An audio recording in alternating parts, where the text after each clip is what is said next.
Happy Friday. This is Miss Dora coming from Project Return with another weekly update in regards to some things that's going on. If you haven't already, there's been some free COVID tests going out by the government.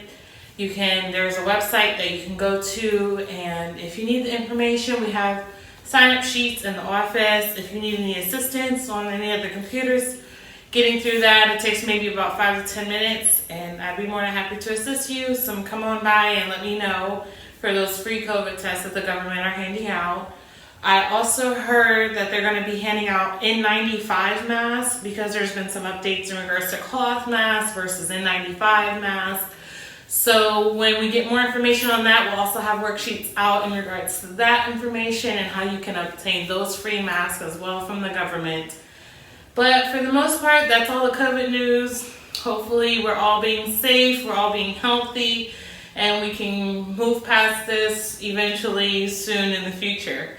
But today's lesson, I wanted to talk about what it means and how we write narratives. So I really hope that you can take something from this. You're able to maybe start working on your own writing. If you want to have any assistance in the office, come by my desk.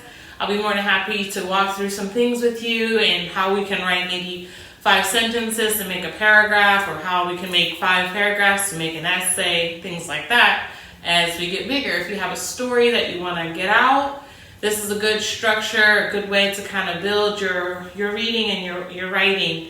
That way it can be readable and engaging to a reader, and maybe sell it one day, hopefully. So hope you enjoy this lesson.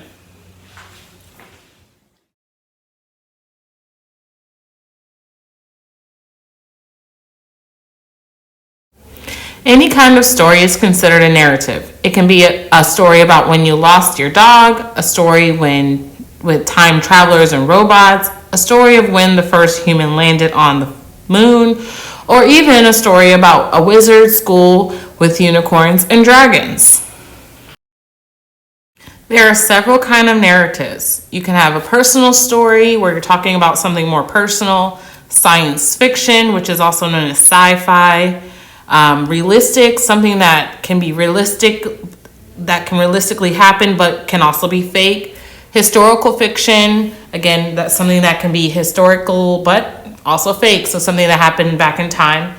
Or you can go off of natural history or our world history or anything like that. Fantasy, something made up or make-believe with cartoons or characters. And then also you can go off of current events and news and turn that into a story. So there's many different ways that you can write a narrative.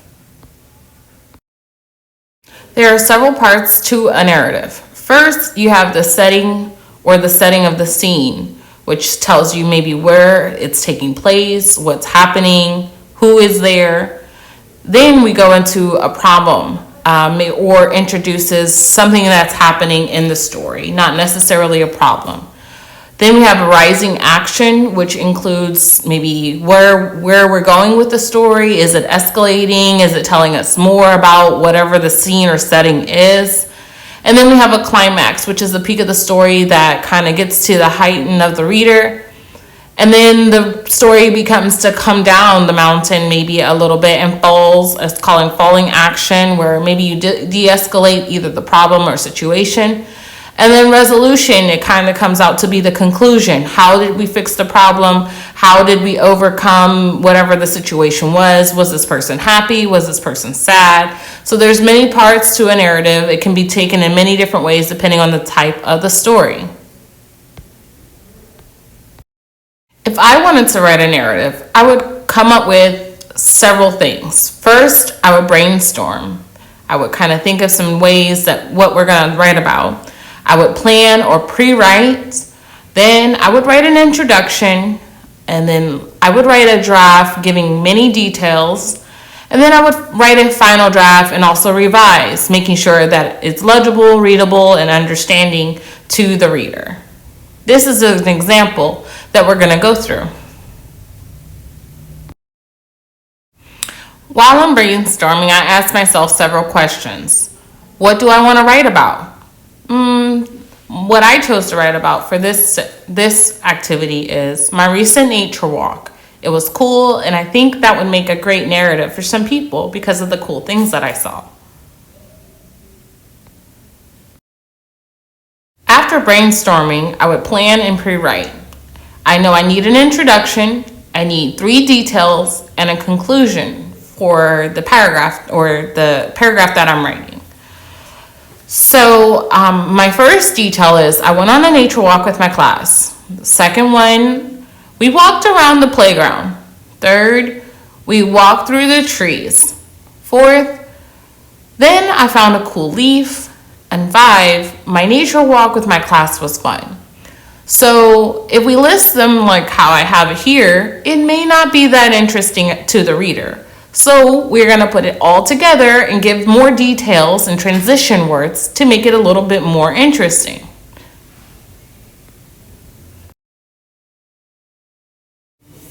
The first thing we need in our paragraph is an introduction. This opens the reader and opens the story and captures the reader's interest, telling them mainly what the story is going to be about. You can start with a sound, a dialogue, or asking a question. Something like, "Pop went the popcorn," or a dialogue, "She said," and having questions. "What are you doing today?" These are different ways that you can capture a reader. As you get more advanced, you tend to open up maybe longer pieces, essays, and journals and things like that, maybe with facts or statistics. These will always catch a reader's eye. In this example, I chose, "Today, I went on a nature walk with my class around the school." Today is my transition word that really opens up the story and says, this was something that happened today. And that will give the reader a good setting to show what I did today, if they're interested. Next, I would work on a draft where I would try and give as many details as possible. A draft is the very first version of your story. It can include important things that relate to the main idea. Transition words like first, then, next, after, finally, and many more, they tell us where we're going with the story. And then, mainly for a paragraph, you want to give yourself 3 details. Just let them be descriptive to help the readers imagine what you're trying to let them see. In this example, first, which is a transition word, we walked around the playground. I saw a squirrel. So I added the detail, I saw a squirrel, because it's not just interesting to hear that I walked around the playground. Next, which is another transition word, we walked to the field and I walked through the trees. If I had just left it at we walked to the field, well, what did you do? And then the third detail I have is then I looked at a really cool leaf on the ground and picked it up. Well, I wouldn't have been able to get away with just saying I looked at a leaf. What made you look at this leaf? Was it interesting? And then what did you do with the leaf? I picked it up. So this is a good way to give some great details to your story.